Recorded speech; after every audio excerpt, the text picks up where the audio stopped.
Salut et bienvenue dans cette vidéo qui s'inscrit dans la série Comment préparer sa nouvelle saison au jardin. Il y aura d'autres vidéos qui vont sortir. Si tu veux pas louper, clique en bas à droite sur abonner. Alors, dans cette série, on va voir comment dessiner son jardin. J'ai repris un peu le terme poétique de Saint-Exupéry. Donc, dessine-moi un jardin. C'est parti.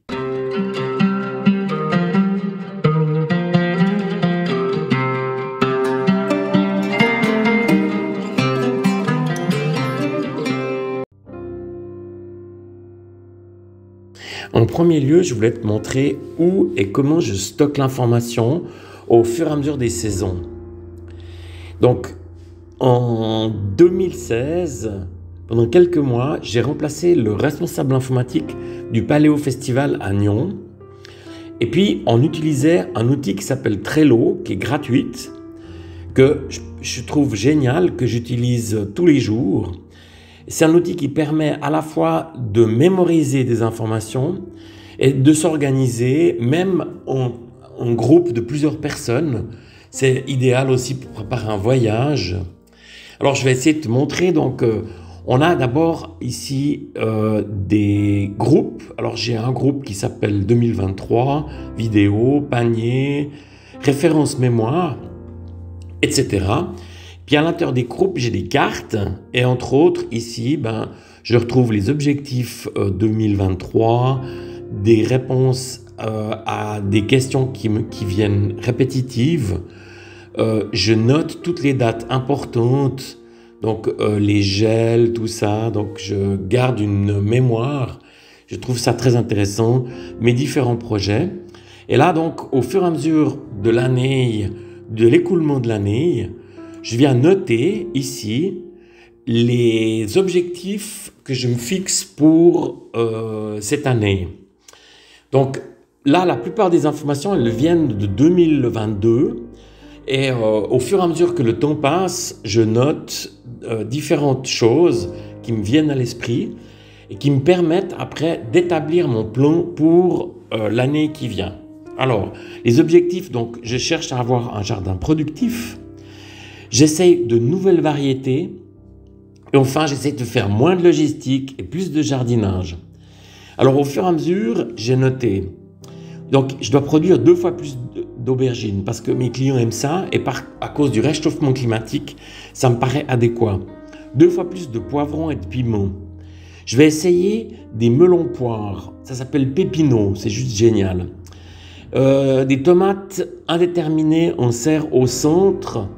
Donc, etc., etc. Donc, j'ai toutes les informations ici que je note au fur et à mesure. Et on va voir maintenant comment je les concrétise, ça veut dire comment je les transfère dans le design de mon jardin.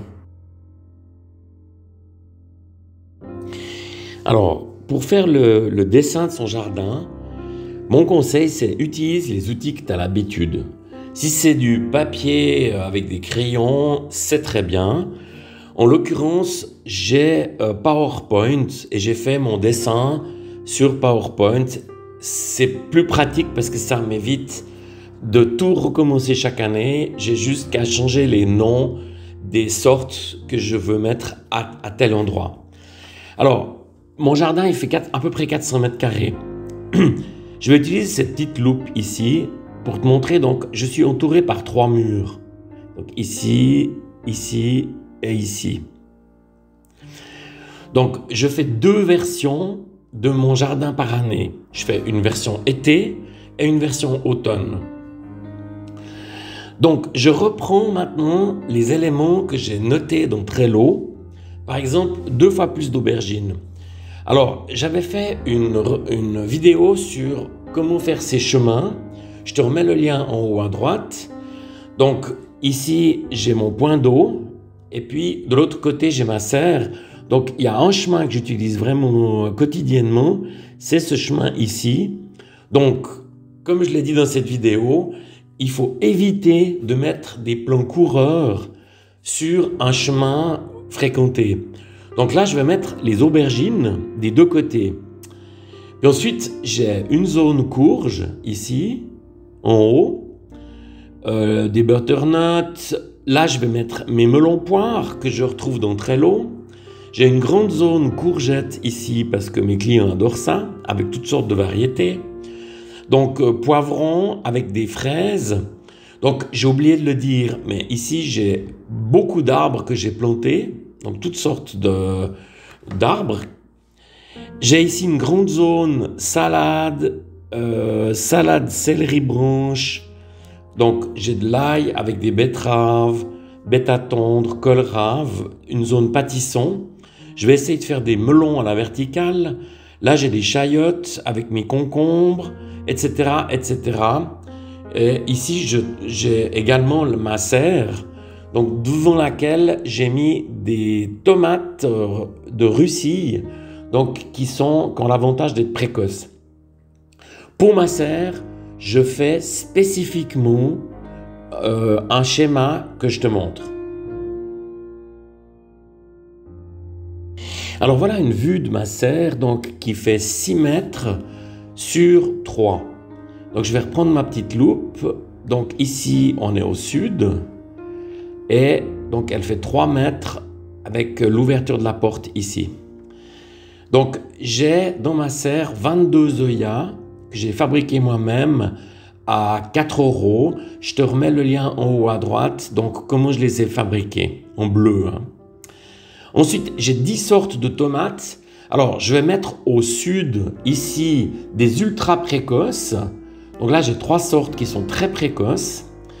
Et je vais mettre ici des sortes qui sont beaucoup plus tardives, comme les babouchkas, différentes sortes et couleurs de cœur de bœuf. Et enfin, je vais mettre des poivrons. Donc j'ai 3 sortes de poivrons, ici au nord de la serre, qui pousseront vraiment bien à mi-ombre. Et j'ai également 5 sortes de piments, ici, là et là.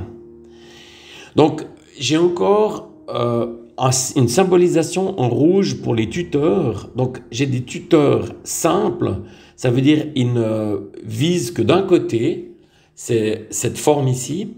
Et puis, les croix symbolisent des tuteurs doubles. En conclusion, tu l'auras compris, si tu veux un jardin productif, dessine-le. Voilà, si cette petite vidéo t'a plu, lève le pouce pour me le faire savoir. Je me réjouis de te retrouver. À bientôt!